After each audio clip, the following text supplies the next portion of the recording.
तो मैं आपसे निवेदन कर रहा था, श्री नारद जी को जब कहीं भी शांति नहीं मिली, पुष्करम च प्रयागम च काशीम गोदावरी, दुनिया में घूम ले साहब।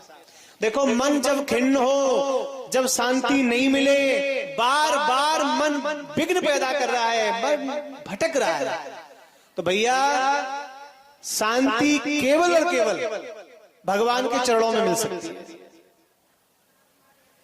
नारद जी वृंदावन गए, और जैसे ही वृंदावन गए तो देखो वृंदावन में भक्ति कहां मिलती है? कोई दुकान थोड़ी ही भक्ति की जो खरीद लाओगे आप। अगर दुकान होती तो पैसे वाले खरीद लेते, गरीब आदमी रह जाता बेचारा। हाँ, वृंदावन में भी अगर भक्ति कहीं मिलती है तो भक्ति का स्वरूप अगर वृंदावन में कहीं है तो क्या है पता है आपको? बिहारी जी नहीं है भक्ति का स्वरूप, राधा वल्लभ जी नहीं है, राधा रमण नहीं है, इस्कॉन टेम्पल नहीं है, प्रेम मंदिर नहीं है। भक्ति का स्वरूप अगर वृंदावन में कहीं है तो केवल और केवल है यमुना महारानी। भक्ति चाहिए तो यमुना के किनारे जाकर के बैठ जाओ, भक्ति स्वतः प्राप्त हो जाएगी।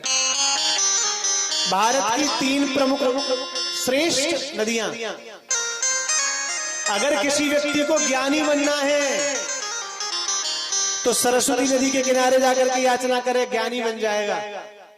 किसी को त्यागी बनना है तो गंगा के किनारे जाकर के बैठ जाओ, त्यागी बन जाओगे। और किसी को भक्त बनना है तो वृंदावन में यमुना के किनारे जाकर के बैठ जाओ। नारद जी वृंदावन में गए, और जैसे ही गए भगवत कृपा, मैया भक्ति की कृपा हुई। क्या हुआ? नारद जी कह रहे हैं कि मैं जैसे ही पहुंचा मेरे मन को थोड़ा शांति सी महसूस हुई, मुझे अच्छा लगा। और जैसे ही मैं यमुना के समीप जा रहा था तो मैंने एक परिदृश्य देखा है। क्या देखा? एक दृश्य देखा। क्या दृश्य देखा? कि एक जवान युवती रो रही है और 2 पुरुष वृद्ध बन के पड़े हुए जमीन पर। मैं आपको थोड़ा परिचय करा दूं इनका, ध्यान से सुनना। जो बैठी बैठी जवान युवती रो रही है वो कोई और नहीं है, वो साक्षात भक्ति महारानी है।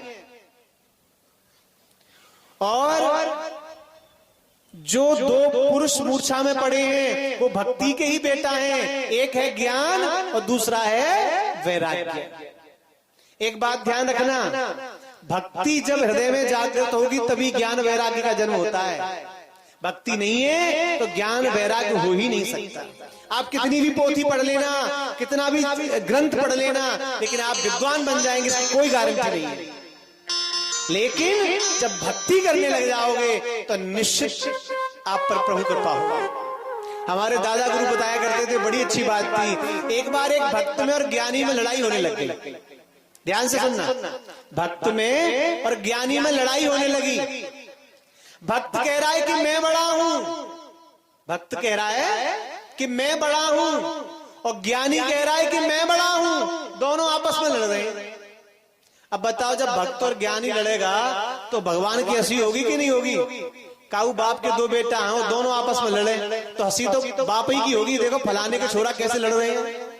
अब भगवान बैठे हैं बैकुंठ में, बड़ा कष्ट हो रहा भगवान को। देखो सही, दोनों बेटे मेरे, भक्त भी मेरा है और ज्ञानी भी मेरा है, लेकिन दोनों लड़ रहे हैं, ये मेरी हंसी करा रहे हैं। बिहारी जी को बड़ा कष्ट हुआ, दोनों संतानें में लड़ रही है, बड़ा कष्ट हुआ। भक्त कह रहा है मैं बड़ा हूं, ज्ञानी कह रहा है मैं कड़ा हूं। भक्त ने ज्ञानी से कहा तू बता बड़ा कैसे है? ज्ञानी ने कहा मैं इसलिए बड़ा हूं, भगवान ने गीता में कहा है ज्ञानी नाम दग्धि कर्माण। जीव जब ज्ञानी बन जाता है तो जीवन के समस्त पापों को ज्ञान की अग्नि में जला करके भस्म कर देता है और भगवान को पा लेता है। मैं ज्ञानी हूं, मुझे ज्ञान है शास्त्रों का। अब ज्ञानी ने भक्त से पूछा तू बता तू बड़ा कैसे है? भक्त ने कहा मैं इसलिए बड़ा हूं क्योंकि मैं दिन रात भगवान का भजन करता हूं। अब तो दोनों में झगड़ा है। अब भक्त और ज्ञानी लड़े तो न्याय कौन करे इसका? भैया जब ऐसे दोनों पहलवान लड़ रहे हैं, न्याय कौन करे इनका?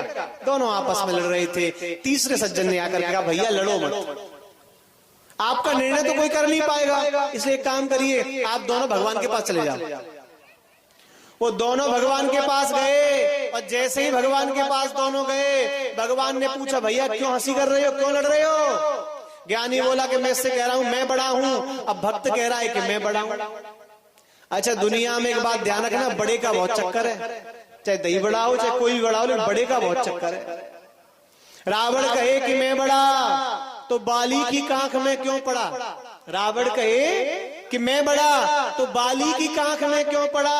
बाली कहे कि मैं बड़ा, तो राम के हाथों क्यों मरा? राम कहे कि मैं बड़ा, तो भक्त के पीछे क्यों पड़ा? अब भक्त कहे कि मैं बड़ा, तो हरिनाम के पीछे क्यों पड़ा? अंत में निकला ये परिणाम, राम से बड़ा राम का नाम। महाराज दोनों लड़ते लड़ते भगवान के पास गए, और जब दोनों भगवान के पास गए, भगवान ने पूछा क्या बात है? दोनों ने कहा प्रभु आप भी निर्णय कर दो आज। हाँ, हम आपकी बात मानेंगे, आप बताइए बड़ा कौन है? तो भैया जयराम के नगला वालों ध्यान से सुन लो, भक्त बड़ा होता है कि ज्ञानी बड़ा होता है? पता है आपको कौन बड़ा होता है दोनों में? है भक्त। अच्छा, तो अब सुन लो कौन बड़ा होता है वास्तव में। अब दोनों तो भगवान के पास गए, भगवान ने पूछा अच्छा बताओ क्या बात है? ज्ञानी बोला मैं बड़ा हूं। भक्त से पूछा तू क्या कह रहा है? बोले मैं बड़ा हूं। ज्ञानी ने हाथ जोड़ करके कहा, भगवान ने कहा भाई देख बात तो सही है। भगवान ने दोनों को बिठा लिया, भगवान ने कहा देखो ध्यान से सुनना, दोनों सुनाओ। भगवान बोले वास्तविकता तो यही है, मैंने गीता में भी कहा है, भागवत में भी कहा है कि धातु नाम ज्ञानी नाम दग्धि कर्माणः, जो ज्ञानी होता है वो बड़ा होता है। ज्ञानी मेरी आत्मा है। भगवान ने जैसे ही कहा कि ज्ञानी मेरी आत्मा है, भक्त ने माला झोली ली, भगवान के पैरों में पटक दी, ले पकड़। हम बाबरे है जो 6 साल से लगे थे राम राम जपे हुए, अब छोड़ के चल दिए भक्त। अब जैसे ही भक्त चला, भगवान ने कहा भले आदमी पूरी बात तो सुन ले। भक्त ने कहा बचाई क्या है? अब शरीर में आत्मा ही होती है, आत्मा निकाल दो तो बेटा भी कहता जल्दी बाबा जी को ले जाओ, बदबू आ जाएगी घर में, कहता है कि नहीं? सब खेल ही आत्माओं का है, आत्मा नहीं रहेगी तो शरीर का क्या करोगे? भक्त ने कहा प्रभु बस रहने दीजिए, 6-7 साल खराब कर दिया आपकी पूजा करते करते, भजन करते करते, और बड़ा अपने भक्त को कर दिया। भगवान ने कहा मेरी बात तो सुन ले मेरे भाई। बोले रह ही क्या गया है? भगवान बोले देख भाई भक्त, ज्ञानी मेरी आत्मा है ये सच है, लेकिन भगवान ने दोनों हाथों को जोड़ करके अंतिम में कहा ज्ञानी मेरी आत्मा ये सच है, लेकिन सच कह रहा हूं भक्त मेरा परमात्मा है। ज्ञानी मेरी आत्मा ये ठीक है, लेकिन भक्त मेरा परमात्मा है। जैसे आत्मा परमात्मा के बिना नहीं रह सकती, परमात्मा आत्मा के बिना नहीं रह सकता, ठीक ऐसे ही भक्त और ज्ञानी दोनों एक दूसरे के पूरक हैं। आप भक्त बन जाओ लेकिन ज्ञान नहीं है तब भी थोड़ी दिक्कतें होगी। आप ज्ञानी बन जाओ बहुत ज्यादा, लेकिन आपके अंदर व्यवहार नहीं है, आपके अंदर प्रेम नहीं है किसी के लिए, तो आपके ज्ञान का भी कोई प्रयोजन नहीं है। ज्ञानी दुनिया में बहुत ढूंढते हैं, लेकिन ज्ञानी वही श्रेष्ठ है जिसके अंदर प्रेम भी है, भक्ति भी है, जो दूसरों का सम्मान भी कर सकता है। महाराज श्री नारद जी वृंदावन आए, और वृंदावन में जैसे ही आए यमुना के किनारे गए, भक्ति को देखा है, भक्ति जवान बनकर के बैठी, 2 पुरुष मूर्छा में पड़े हुए हैं। नारद जी विचार कर रहे हैं मैं जाऊं उसके पास, लेकिन विचार किया कभी किसी संत को अकेली स्त्री के पास नहीं जाना चाहिए, शास्त्र कहते हैं। नारद जी ने कहा नहीं, नारद सीधे यमुना की तरफ चल दिए। जैसे ही यमुना की तरफ नारद जी चले, उस युवती ने आवाज लगाई है कि भो भो साधो क्षणं तिष्ठ, हे साधु क्षणं तिष्ठ, एक क्षण के लिए रुक जा। भो भो साधु क्षणं तिष्ठ, हे साधु क्षण तिष्ठ के लिए रुक जा, 1 मिनट के लिए रुक जा। नारद जी ने पूछा क्या करूं? बोले चिंता विनाशयः, ये साधु मेरे जीवन में जो चिंता आ गई है इसका नाश कर दो। अब नारद जी के मन में ख्याल आया ये मुझे बुला रही है, और जो कोई बुलाए तो उसके पास जाना चाहिए। एक मन कह रहा है कि नहीं जाना चाहिए, क्यों? अकेले में स्त्री के पास नहीं जाना चाहिए। वेद व्यास जी ने कहा है कि बलवान इंद्रियग्रामो विद्वान सभी कर सती माता स्वस्त्रा बहित्रा वा। भागवत में तो इतना तक दे दिया है, बहुत बड़ा सत्य मैं आपसे कहने जा रहा हूँ। शायद व्यास में से नहीं कहना चाहिए ये शब्द, फिर भी मैं आपसे कह रहा हूँ। भागवत जी में तो यहाँ तक कह दिया है किसी व्यक्ति को रात्रि के समय अपनी माँ के पास भी नहीं जाना चाहिए अकेले। बहन के पास भी नहीं जाना चाहिए। माता पित्रा सुहित्रा वा बलवान इंद्रिय ग्रामो विद्वान सभी कर्षति। बड़े बड़े विद्वानों की इंद्रियां कर्षित हो जाती हैं, बड़े बड़े विद्वान डगमगा जाते हैं। इसलिए साधक को और साधु को दोनों को बड़ा सावधान रहना चाहिए। महाराज जैसे ही कहा कि साधु को बहुत सावधान रहना चाहिए, नारद जी स्तब्ध खड़े हो गए। भक्ति मैया ने फिर हाथ लगा करके, हाथ जोड़ करके कहा, हे साधु क्षणम तिष्ठा मत चिंता को विनाशय। एक क्षण के लिए आ जाओ, मेरी चिंताओं का नाश कर दो, फिर चले जाना। नारद जी ने सोचा परेशान दिख रही है, चलना चाहिए। नारद जी ने बड़ा कठोर हृदय किया, गए और जाकर के खड़े हो गए। पूछा कौन हो आप? भक्ति मैया परिचय दे रही है, ध्यान से सुनना। अहम भक्ति रीति ख्याता इमऊ में तनयऊ मतऊ ज्ञान वैराग्य नामानो काल योगेन जर्जरऊ। भक्ति मैया परिचय दे रही है, हम भक्ति। नारद जी मेरा नाम भक्ति है, दुनिया के लोग मुझे भक्ति बुलाते हैं। ये दोनों कौन है? इमऊ में तनयऊ, तनय बोलते बेटे को। ये दोनों मेरे बेटे हैं। क्या नाम है? ज्ञान वैराग्य नामानो काल योगेन जर्जरऊ। महाराज क्या बताऊं, एक ज्ञान है, ये वैराग्य है। लेकिन नारद जी आप आश्चर्य में पड़ गए होंगे, दुनिया में देखा होगा माँ बूढ़ी होती है, बेटा जवान होता है, लेकिन यहाँ उल्टा हो गया। माँ तो जवान है लेकिन बेटा बूढ़े पड़े। महाराज ये मुझ पर दुनिया का हंसी देखी नहीं जा रही है, आप मेरी रक्षा करो। नारद जी तो समझ गए एक मिनट में कि ये दोनों बूढ़े क्यों हैं, क्योंकि बंधुओं मैंने आपको अभी बताया था, वृंदावन भक्ति की भूमि है। किसकी भूमि है? भक्ति की। और वहां भक्ति फल फूल सकती है, ज्ञान वैराग्य को कोई पूछने वाला नहीं है। इसीलिए बूढ़े होके पड़े। मैया आप निश्चिंत रहें, मैं संकल्प कर रहा हूं। अहम हरे तव दासई का मूलम, मैं तपस्या संकल्प कर रहा हूं। जब तक मैं इन दोनों का बुढ़ापा दूर नहीं कर दूंगा, मैं यहां से हटूंगा नहीं। महाराज जैसे ही नारद जी ने कहा मैं इनका बुढ़ापा दूर करके ही निश्चिंत बैठूंगा, महाराज श्री नारद जी ने वेद वेदांत पाठैश्च गीता पाठै मुहुर्मुहु। मुहुर्मुहु कहते हैं बार बार को। वेदों का पाठ किया, वेदांतों का पाठ किया नारद जी ने। काहे के लिए? बोले ज्ञान वैराग्य का बुढ़ापा दूर हो जाए। लेकिन जैसे ही वेदों का पाठ होता, ज्ञान वैराग्य जवान हो जाते, और जैसे ही पाठ बंद हो जाता, दोनों बूढ़े बन जाते। फिर ज्ञानम प्रबुद्धताम शीघ्रम। नारद जी कह रहे ज्ञान शीघ्र खड़ा हो जा। ज्ञान खड़ा हो जाता है, लेकिन जैसे ही पाठ बंद होता है वेदों का, फिर बूढ़ा होकर के लेट जाता है। नारद जी बस मेरे जीवन की यही समस्या है, आप इसका निदान कर दीजिए, मैं मुक्त हो जाऊं। जैसे ही नारद जी ने बहुत प्रयास किया, वेदों का, वेदांतों का, गीता का तमाम पाठ किए, लेकिन मुक्ति नहीं मिली। जब नहीं मिली, नारद जी दुखी हो गए, और दुखी होकर के दौड़ते दौड़ते बद्रीनाथ में गए हैं, और सनत कुमार जी से मिलना हुआ है। और जैसे ही मिलना हुआ, सनत कुमार जी ने पूछा कि दुखी क्यों हो, तो नारद जी ने अपने जीवन की ये घटना सनत कुमार जी को बताई। साहब मैं इसलिए दुखी हूं। सनत कुमार जी ने कहा नारद जी बिल्कुल चिंता न करें आप, इसका एक ही उपाय है। क्या उपाय है इसका? बोले एक काम कर लो। क्या करें? बोले केवल और केवल भगवान का कथा से ही मुक्ति हो सकती है इनकी। सत्कर्म सूचको नूनम ज्ञान यज्ञ स्मृतो बुधई। देखिए कभी कभी विद्वान भी ऐसी बात कह देते हैं, लोग समझ नहीं पाते। सनत कुमार जी ने मुस्कुराकर कह दिया सत्कर्म सूचको नूनम, हे नारद जी सत्कर्म करो। लेकिन ये नहीं बताया सत्कर्म कहते किसे। अब विचार करिए, नारद जी के समझ में नहीं आया सत्कर्म किसे कहते हैं। नारद जी सत्कर्म की खोज करते करते वहां पहुंचे हैं सनत कुमार जी के पास में, और सनत कुमार जी भी वही कह रहे हैं सत्कर्म सूचको नूनम ज्ञान यज्ञ स्मृतो बुधई। आप ज्ञान यज्ञ करिए, आप सतुगीता सुकादेवी सुखदेव के द्वारा प्रदत्त जो कथा है उस कथा का आप गायन करिए। जैसे ही कहा, नारद जी ने कहा महाराज आपसे बढ़िया वक्ता मुझे कहां मिलेगा। चारों भाइयों में से 3 भाई नीचे बैठ गए, नारद जी नीचे बैठ गए। 3 आसन नारद जी ने और लगाए, 2 आसन और लगाए। अच्छा, कोई गृहस्थी कथा करावे तो पति पत्नी के संग बैठ के कथा सुननी चाहिए। अब नारद जी ठहरे बाबा जी पत्नी कहां से लावे अपनी?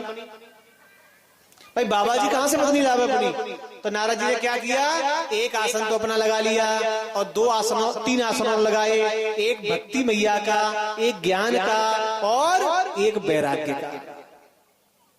सनत कुमार जी कथा कहना प्रारंभ कर रहे हैं, नारद जी कथा सुन रहे हैं और महाराज जैसे ही कथा प्रारंभ हुई और ज्ञान और वैराग्य और भक्ति तो जवान थी पहले से, ज्ञान वैराग्य का बुढ़ापा भागवत जी की कथा के माध्यम से सनत कुमार जी के मुख से सुन करके दोनों का बुढ़ापा दूर कर दिया। जैसे ही बुढ़ापा दूर हुआ, नारद जी ने मुस्कुराते हुए पैर पकड़ लिए, महाराज एक बात और बता दो। क्या? बोले कोई भक्त भगवान की कथा सुनेगा उसका उद्धार हो जाएगा, कोई संत कथा सुनेगा उसका उद्धार हो जाएगा, कोई गृहस्थ सुनेगा उसका उद्धार हो जाएगा, लेकिन क्या किसी पापी का भी उद्धार हो सकता है भगवान की कथा सुन करके? क्या किसी पापी का भी उद्धार हो सकता है? नारद जी ने बहुत सुंदर बात कही। सनत कुमार जी ने कहा, रे नारद, तुम तो केवल पाप की बात कर रहे हो, मैं तुम्हें बताता हूं, ध्यान से सुनो। नारद जी कहते हैं सनत कुमार जी से, सनत कुमार जी नारद जी से कह रहे हैं कि नारद जी एक बात ध्यान से सुन लेना, ए मानवा पाप कृतस्तु सर्वदा सदा दुराचारता विमार्गदा क्रोधा दग्ना कुटलाश्च कामिनः सप्ताह यज्ञेन कलौ पुनन्ते। जीवन भर पाप करने वाला आदमी, ए मानवा पाप कृतस्तु सर्वदा, कोई आदमी जीवन भर पाप करे और पाप करते करते वो मर जाए और मरने के बाद में भी वो कोई साधारण योनि में नहीं, प्रेत योनि में चला जाए। और प्रेत योनि में जब वो चला जाए, अगर उसके निमित्त भी कोई भगवान की कथा कराएगा तो नारद जी कह रहे, सनत कुमार जी कह रहे नारद जी से, उसका भी उद्धार हो जाएगा। नारद जी ने कहा, महाराज ऐसे तो कोई मानेगा नहीं, कोई इतिहास मिमम पुण्यम, कोई इतिहास में ऐसी कथा आती है कि किसी पापी ने भगवान की कथा सुनी उसका उद्धार हो गया हो? नारद जी ने कहा, संत कुमार जी ने कहा, बिल्कुल आती है, ध्यान से सुनो कि तुंगभद्रा तटे पूर्वत मभूत्पतनमुत्तमम्। तुंगभद्रा नदी के किनारे एक आत्मदेव नामक ब्राह्मण रहते थे। ध्यान से सुनना भैया, बहुत सुंदर कथा है। तुंगभद्रा नदी के किनारे एक आत्मदेव ब्राह्मण रहते थे और बड़े विद्वान कर्मकांडी थे। एक पत्नी थी जिसका नाम था धुंधली। क्या नाम था? धुंधली। और आप तो जानो ही गांव गांव में धुंधली होकर कहते हैं कि ना होकर नहीं, जयराम के नगला में तो खरे पुना है, यहाँ तो कोई ऐसी नाथ है, यहाँ तो जो है सब जो है सीता मैया है सब। हाँ, कोई धुंधली नहीं है यहाँ, यहाँ के लिए नहीं है सब बातें, ये सब बाहर के लिए है। आत्मदेव बहुत सुंदर कर्मज्ञ वेदज्ञ ब्राह्मण विद्वान है। एक पत्नी, इसका नाम है धुंधली। दोनों बड़े प्रेम से जीवन जी रहे हैं। अच्छा, ये जो धुंधली है ना, ये बड़ी चालाक है। इसके अंदर जो गुण हैं, ये गुण हर नारी में नहीं होते। भगवान की बड़ी भारी कृपा होती, उसी नारी में ऐसे गुण आते हैं। जब तक पंडित जी घर में रहते, धुंधली पानी भी नहीं पीती थी। पति को देख दर्शन करके, उनको तिलक करके, आरती करके, उन्हें पानी पिला करके तब पानी पीती है। और पंडित जी जब घर से निकल जाते हैं, और महाराज धुंधली का असली रूप तब शुरू होता है। अगल वाली से लड़ना, बगल वाली से लड़ना, सामने वाली से लड़ना। जब तक मोहल्ले में 2-4 लोगों से लड़ना ने, गाली ना देते 2-4 लोगों से, और तब तक तो पानी भी नहीं पीती बेचारी। और पंडित जी जब तक घर में रहते हैं तब तक ऐसी रहती है मानो से बोलना ही नहीं आता है। इसीलिए पंडित जी की नजरों में धुंधली की बड़ी इज्जत है। पंडित जी कहते भगवान पत्नी सबको मेरी जैसी दे, लेकिन पंडित जी को नहीं पता है कि ये बहुत कुटांट है, बहुत ज्यादा गड़बड़ है। पंडित जी बेचारे भोले वाले, पूजा पाठ करने वाले आदमी, वो ज्यादा जानते नहीं किसी के बारे में।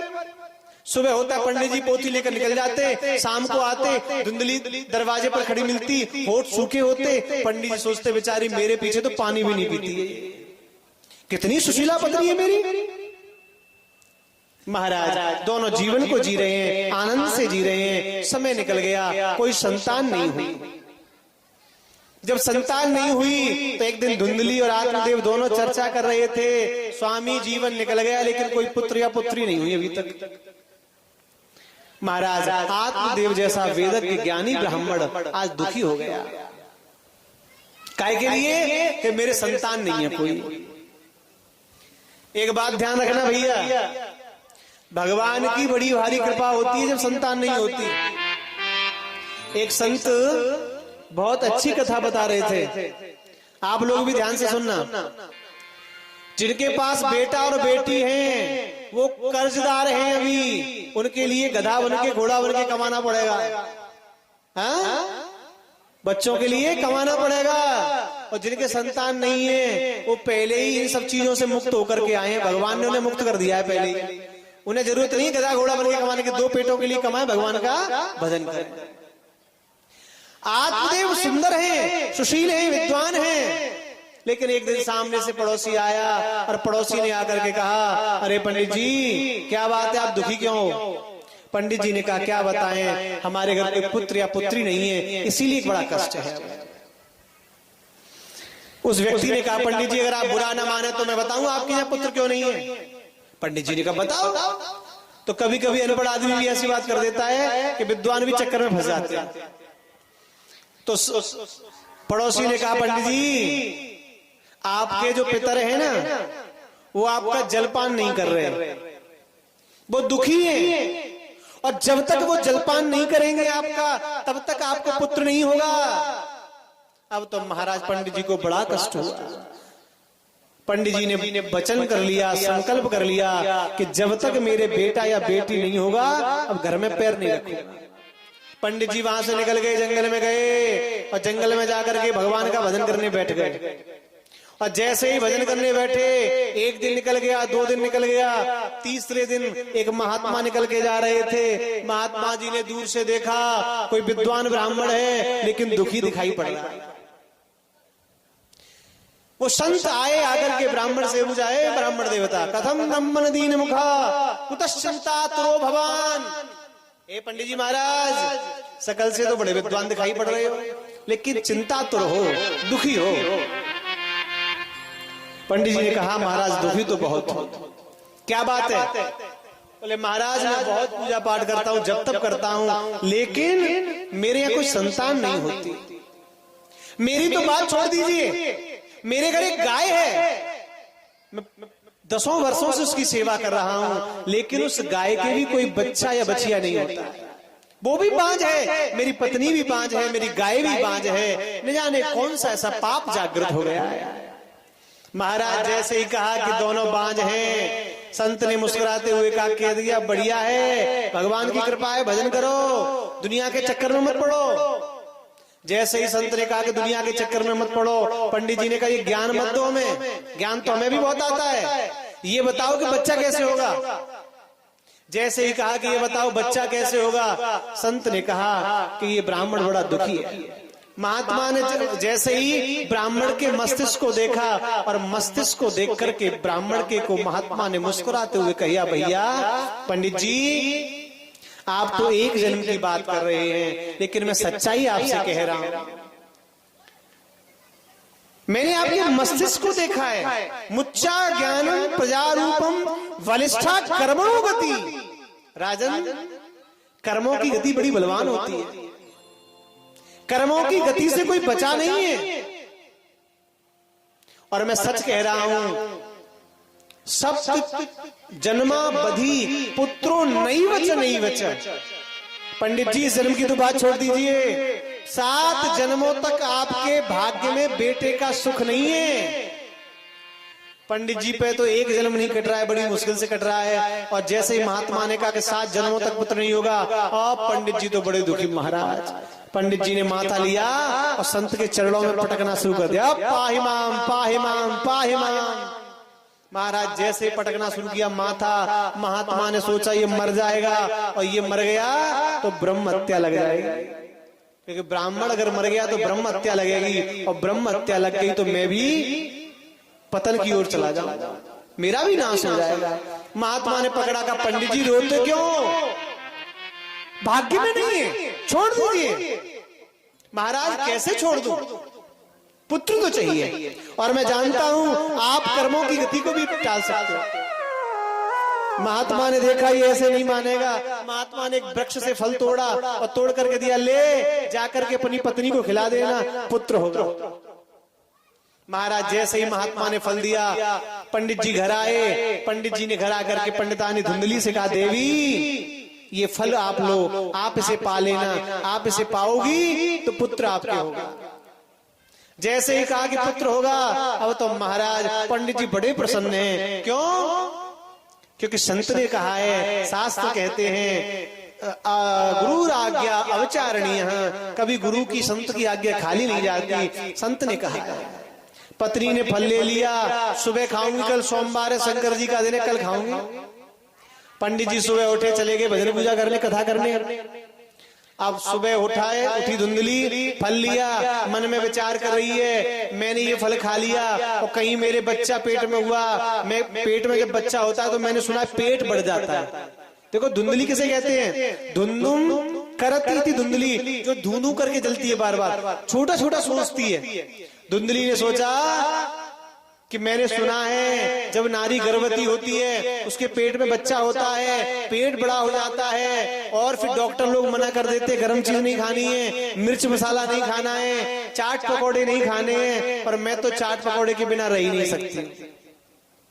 धुंधली ने क्या किया, अपनी सहेली को बुलाया और सहेली को बुला करके कहा, हे देवी एक बात बता, मेरे पति तो पागल हो गए, फल खाने से कहीं बच्चे होते हैं? जो धुंधली की सहेली थी वो समझदार थी, उसने कहा देवी ऐसा नहीं है, संत का फल है, पालो ना, क्या दिक्कत है? बोले नहीं नहीं मैं नहीं पा सकती, मैंने खा लिया, मेरे गर्भ में बच्चा आ गया और गांव में आग लग गई, गांव की सारी नारियां तो भाग जाएंगी, लेकिन मेरा पेट बड़ा होगा ना, मैं भाग नहीं पाऊंगी और मुझे जल करके मरना पड़ेगा, मैं नहीं खाऊंगी। महाराज मना कर दिया।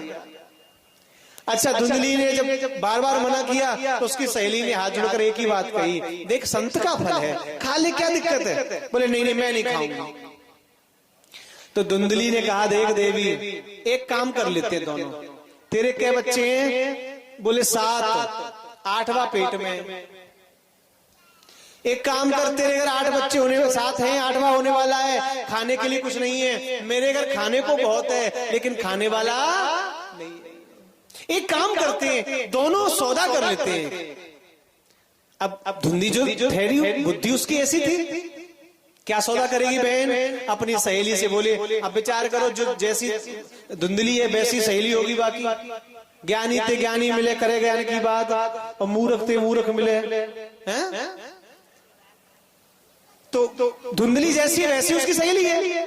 धुंधली की सहेली ने कहा, तू कहना क्या चाहती है, साफ साफ बता। बोले मैं ये कहना चाहती हूँ बहन, तेरे जैसे ही बच्चा हो जाए चुपचाप मुझे दे दे। सहेली का पागल हो गई है, 8 महीने तक पेट बड़ा रहता है, 9 महीने तक, वो क्या करेगी? बोले चिंता मत कर, मैं पेट पर कपड़ा बांध लूंगी।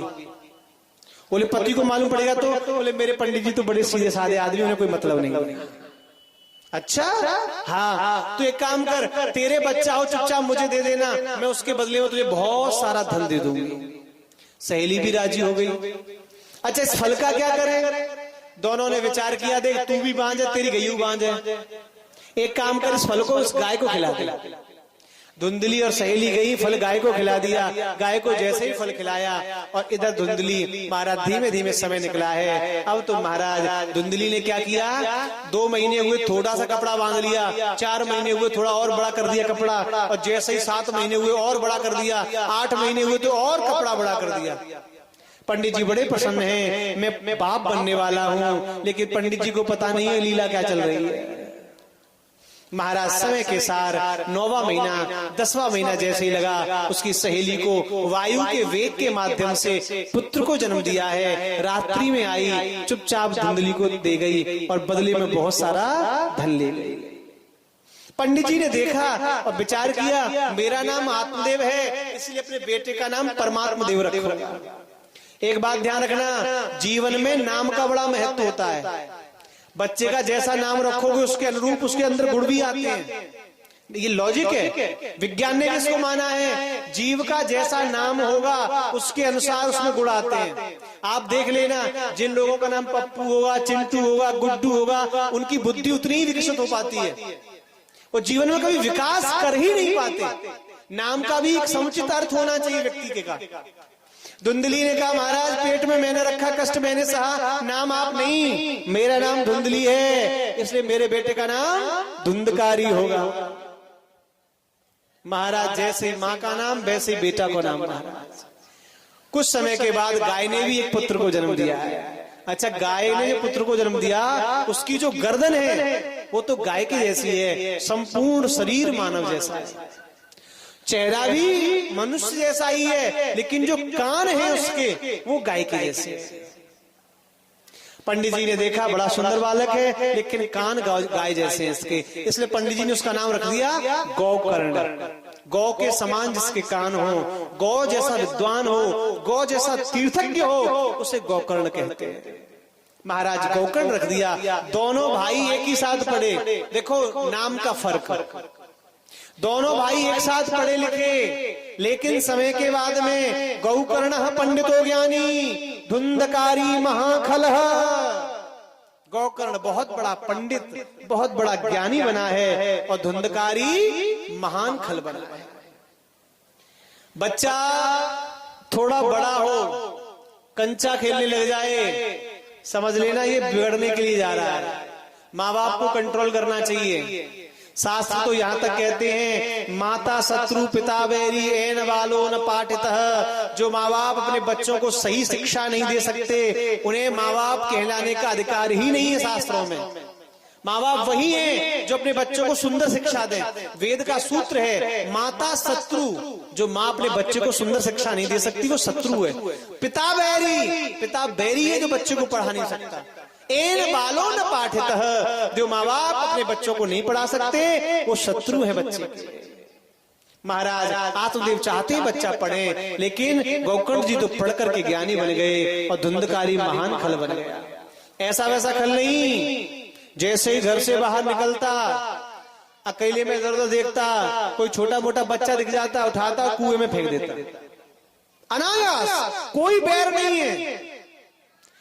ये ख्याति फैल गई। जब ये घर से निकलता, लोग अपने दरवाजे बंद कर लेते, अरे धुंधकारी आ रहा है, धुंधकारी आ रहा है, बच्चों को कुएं में फेंक देता है। महाराज वैसे ही काला सा था ये, और महाराज काली पट्टी माथे पे बांध करके, काला तिलक लगा करके जैसे ही निकलता था, बच्चे डर जाते थे इसे देख करके। एक दिन की बात, धुंधली के पास आया, माँ मुझे धन चाहिए। पैसे की तो कोई कमी नहीं थी, धुंधली ने सोना चांदी दिया, ले जा खूब खा पी। धुंधकारी गया और जाकर के मदिरा इत्यादि का पान करने लग गया। और समय निकला और धन मांगा, फिर दे दिया, लेकर के गया। महाराज पूर्ण व्यसनों में ग्रस्त हो गया। और जब पूर्ण व्यसनों में व्यस्त हो गया, अब तो ये परिणाम हुआ कि धुंधकारी के घर, धुंधली के घर जो भी सोना चांदी था, धीमे धीमे सब मांग करके ले गया, और सबका जुआ खेलने लगा, शराब पीने लगा, मदिरा पान करने लगा। एक दिन की बात, रात्रि का समय, पंडित जी बड़े दुखी, हे भगवान ये पुत्र मुझे नहीं होता तो बहुत अच्छा था। याद रखना भैया, पुत्र नहीं होता तो हम 10-5 वर्ष रोते हैं, पुत्र नहीं होता तो 10-5 वर्ष रोते हैं, फिर सोचते हैं हमारे भाग्य में नहीं था, कोई बात नहीं।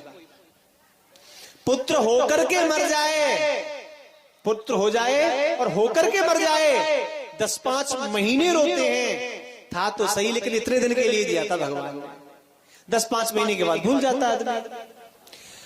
पुत्र नहीं होता तो 10-5 साल रोते हैं, होकर के मर जाए 10-5 महीने रोते हैं, और पुत्र होकर के कुपुत्र निकल जाए तो बंधुओं जीवन भर रोना पड़ता है, जीवन भर रोना पड़ता है।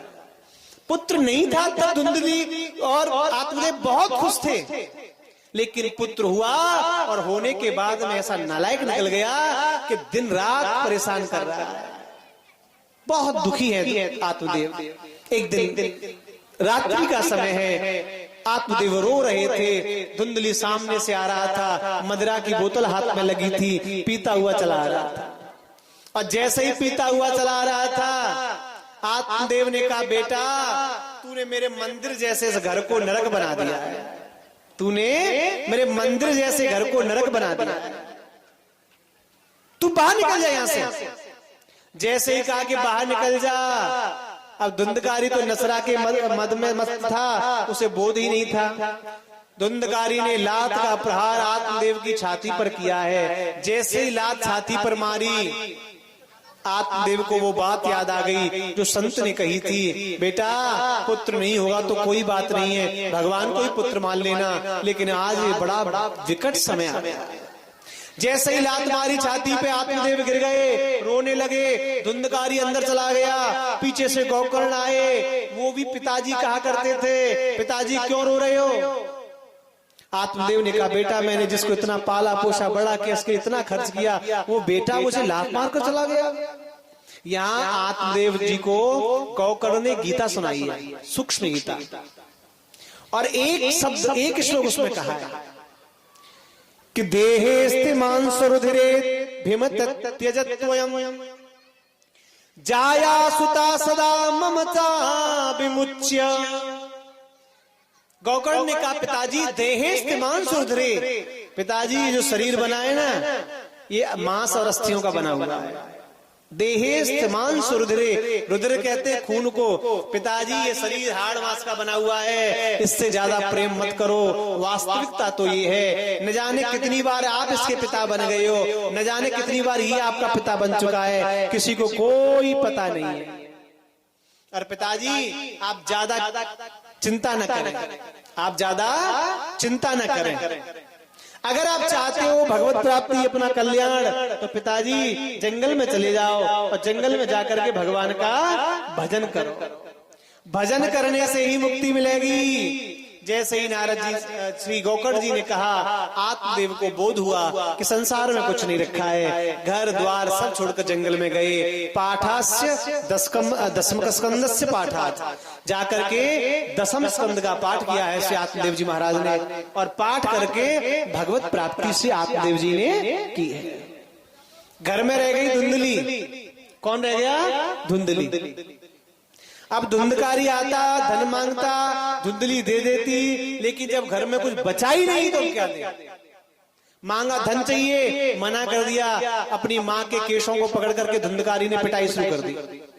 अब जैसे ही धुंधली ने धन नहीं दिया, धुंधकारी मारने लगा। धुंधकारी जब मारने लगा, धुंधली ने सोचा इसके हाथों रोज मरने से अच्छा है कि एक ही बार में मर करके निच्चू हो जाओ। धुंधली गई और जाकर के कुएं में कूद गई। आत्मदेव का शरीर शांत हो गया, धुंधली कुएं में कूद के प्राण त्याग दिए। गोकर्ण ने सोचा कोई रहा नहीं है, क्यों ना तीर्थ यात्रा कराऊं। गोकर्ण जी महाराज तीर्थ यात्रा करने चले गए। अब धुंधकारी का अकेला साम्राज्य। ध्यान से सुनना, जीव जब अकेला रह जाता है, मनुष्य की जो खोपड़ी है ना, वो शैतान की खोपड़ी है। अगर अकेला आदमी भजन करे या कोई काम में लग जाए तो ठीक है, नहीं वो कुछ न कुछ उल्टा सीधा सोचता ही रहेगा। मन कभी एकाग्र नहीं रह सकता। मन की गति बड़ी बलवान है। आप देखो, मन, हमारा जो मन है, इसको आप कितना भी दे दो, कितना भी दे दो, कभी इसका मन नहीं भरेगा। पहले 10,000 रुपए महीने कमाता था, तब ये इच्छा थी कि 20,000 कमा लूं। अब 20 कमाने लग गया तो 40 की इच्छा हो गई। पहले एक मकान था गांव में तो ये लगता था ठीक है, अब एक हो गया तो इच्छा है कि 2 हो जाए। 2 मकान बन गए तो फिर गाड़ी की इच्छा है, गाड़ी होनी चाहिए। अब तो कहने का मतलब जीव का मन चलाए माने चलता रहता है। गीता में भगवान यही कह रहे हैं। जब अर्जुन से कहा कि अर्जुन भजन कर, अर्जुन ने एक ही बात कही, चंचलम ही मना कृष्ण प्रमाथि बलवद्रम। हे कन्हैया, हे द्वारकेश, ये मन बड़ा चंचल है। चंचलम ही मना कृष्ण प्रमाथि बलवद्रम तस्याहम निग्रम मन्यो वायो रिविश दुष्करम। जैसे वायु को कोई कहीं इकट्ठा कर लो किसी पात्र में, हवा को इकट्ठा नहीं किया जा सकता, ऐसे ही इस मन को भी कंट्रोल नहीं किया जा सकता। ये कौन कह रहा है? अर्जुन कह रहा है भगवान से। चंचलम ही मना कृष्ण प्रमाथि बलवद्रम। जब अर्जुन ने ये बात भगवान से कही तो भगवान ने कहा नहीं अर्जुन, ऐसा नहीं है। असंशयम महाबाहो मनोदुर्निग्रहम चलम अभ्यासेन कौन्तेय वैराग्येण च गृह्यते। बात ये बात ठीक है, मन बड़ा चंचल है, लेकिन कोई कहे कि मन को कंट्रोल नहीं किया जा सकता, ये गलत है। मन को भी जीता जा सकता है। कब? बोले अभ्यासेन तो कौन्तेय, हे कौन्तेय पुत्र, अभ्यास से और वैराग्य से मन को भी जीता जा सकता है। लेकिन कब? जब हम नियम बना लेंगे, अभ्यास करेंगे, हम नित्य प्रति विचार करेंगे, हम भगवान का भजन करेंगे। वरना हमारा मन, आपने देखा होगा बकरे को कितने भी खिला लेना, बकरे का कभी मन नहीं भरता है। बकरा कितना भी खिला लेना बकरे को, लेकिन बकरा घूम फिर करके अगर घास डालोगे तो मुंह मार ही देगा। एक राजा था, राजा ने घोषणा की, भैरी घोषण सर्वशः, पूरे नगर में घोषणा कर दी राजा ने कि जो कोई मेरे बकरे का पेट भर देगा, जो कोई मेरे बकरे का पेट भर देगा, मैं उसे आधा राज्य दे दूंगा। अब राज्य की सी बात, सबके मन में लोभ आ गया। बड़े बड़े लोग आए, ग्वारी चराने वाले, एक ने कहा महाराज मैं भर दूंगा इसके पेट को, ले जा भैया, लेकिन एक बात ध्यान रखना, तू जितना चाहे खिला ले, महीने 2 महीने 2 दिन 4 दिन 1 दिन, लेकिन जब मेरे पास लाएगा परीक्षा मैं करूंगा। कैसे करोगे? बोले हरी हरी घास इसके सामने डालूंगा। ठीक है महाराज। एक आदमी अपने घर ले गया, रात भर खवाया, दिन भर खवाया, फिर शाम को खवाया, 3 दिन तक बकरे को खिलाता है। और 3 दिन के बाद में बकरे को लेकर के आया, कहा राजा से महाराज पूर्णतः संतुष्ट है, आप परीक्षा कर लें। महाराज ने बकरे के रस्सी को हाथ में लिया और बकरे की रस्सी को लेकर के सैनिकों से कहा थोड़ा घास लेके आओ, और जैसे ही हरी घास लाए और बकरे के सामने डाली, बकरे ने तुरंत मुंह मार दिया। राजा ने कहा भले आदमी, अगर इसका पेट भर जाता तो ये क्यों मुंह मारता इसमें? डांट करके भगा दिया। और भी लोग आए, लेकर के गए, फिर खिला करके लाए, राजा ने फिर परीक्षा ली, फिर घास डाली, बकरे ने फिर मुंह मार दिया। महाराज ये प्रश्न बन गया लोगों के लिए, एक राजा का बकरा है, उसका कोई पेट नहीं भर पा रहा है। अच्छा, मूलतः ये बात कोई नहीं समझ पा रहा कि बकरा का पेट कितना भी भर जाए, लेकिन बकरा खाएगा नहीं तो मुंह तो जरूर मार देगा एक बार।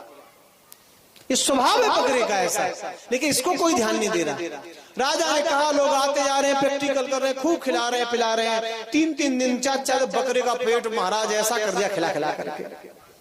और जैसे ही बकरे को लाए, राजा घास डाले, वो तुरंत मुंह मार दे।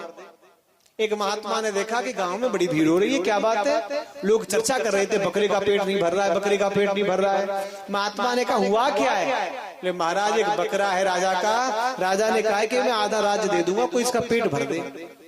महात्मा ने कहा इसमें कौन सी बड़ी बात है, बकरे का पेट तो बिना खिलाए के भी भर सकते हैं हम लोग। लोगों ने कहा इसकी भी बुद्धि खराब हो गई है बाबा जी की भी, हम जब इतना खिला रहे तब उसका पेट नहीं भर रहा है, और ये कह रहे बिना खिलाए भी भर जाएगा उसका पेट। बोले महाराज कैसे भरेगा? महात्मा ने कहा मेरे साथ चलो। महात्मा के साथ गांव वाले गए, महात्मा राजा के पास गया, राजा से कहा महाराज ये बकरा मुझे दे दो, कल ठीक 8 बजे आऊंगा, पेट भर जाएगा, ये कुछ भी नहीं खाएगा। लोगों को आश्चर्य हुआ।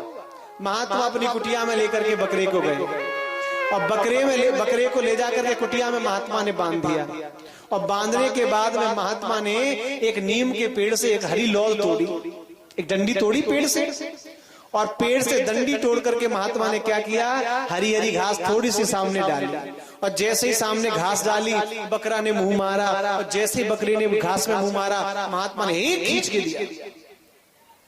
महाराज फिर घास डाली, बकरे ने फिर मुंह मारा, महात्मा ने एक खींच के दिया। फिर घास डाली, बकरे ने फिर मुंह मारा, महात्मा ने एक खींच के दिया। पूरी रात निकल गई, बकरा मुंह मारे बिना नहीं मान रहा है, महात्मा पीटे बगैर नहीं मान रहा है। रात भर यही चलता रहा। महात्मा ने बकरे के मुंह को मार मार करके सुझा दिया। अब तो महाराज सुबह के 5 बज रहे थे, महात्मा ने बकरे को फिर डाला है घास को, और जैसे ही घास डाली, अब तो बकरा जैसे ही मुंह करने को हुआ घास के लिए, महात्मा ने डंडा को उठाया। अब जैसे ही डंडा उठाया तो बकरे की एक आंख जो है किधर है? बोले महात्मा की तरफ, कहीं मारे नहीं।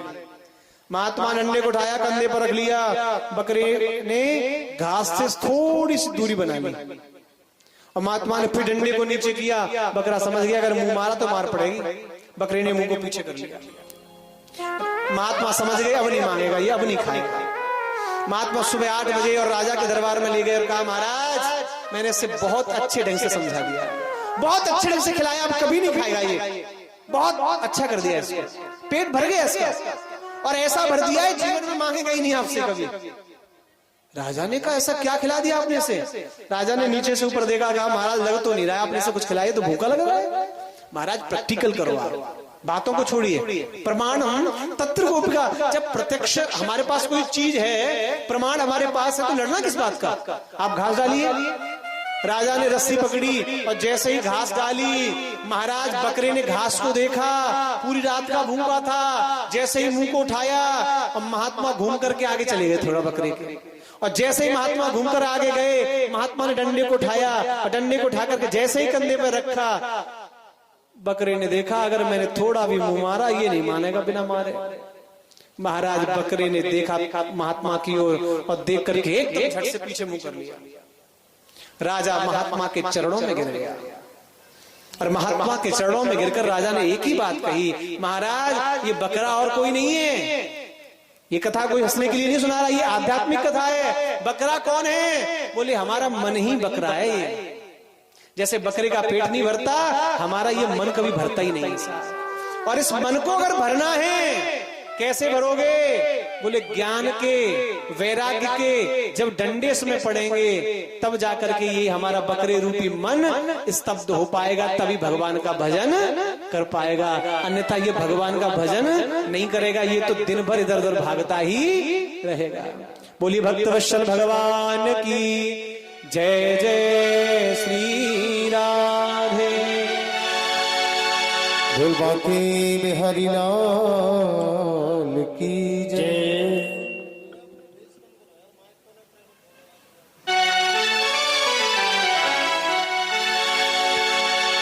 आइए, बड़ा ही सुंदर भाव भक्त कहते हैं,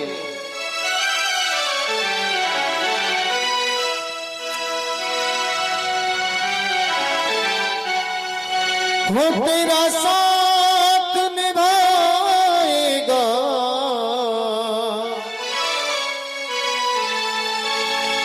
ये बाकी बिहारी तेरा साथ निभाएगा,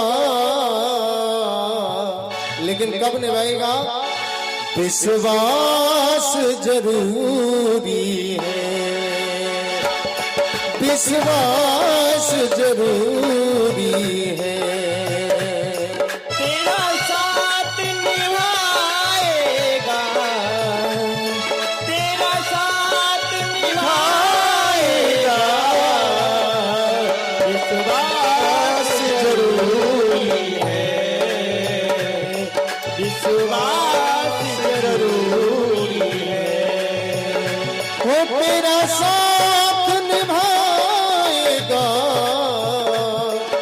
तेरा साथ निभाएगा,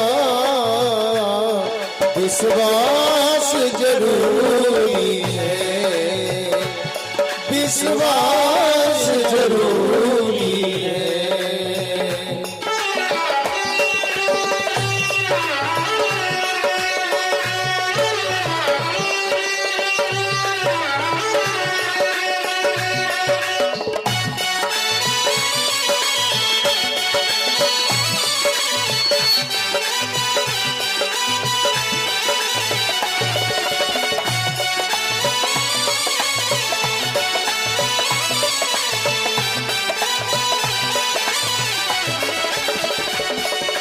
और कहते हैं विद्वान लोग, जिस दिन भी तू सच्चे मन से इसका हो जाएगा, जिस दिन से तू सच्चे मन से इसका हो जाएगा, जिस दिन भी तू सच्चे मन से इसका हो जाएगा, जिस दिन भी तू सच्चे मन से इसका हो जाएगा, उस दिन से तू हर पल इसको अपने संग पाएगा, उस दिन से तू हर पल इसको अपने संग पाएगा। तेरे संग संग चलेगा ये, तेरे संग संग चलेगा ये, तेरे संग संग चलेगा ये, आभास जरूरी है, आभास जरूरी है। तेरी बिगड़ी बनाएगा, तेरी बिगड़ी बनाएगा,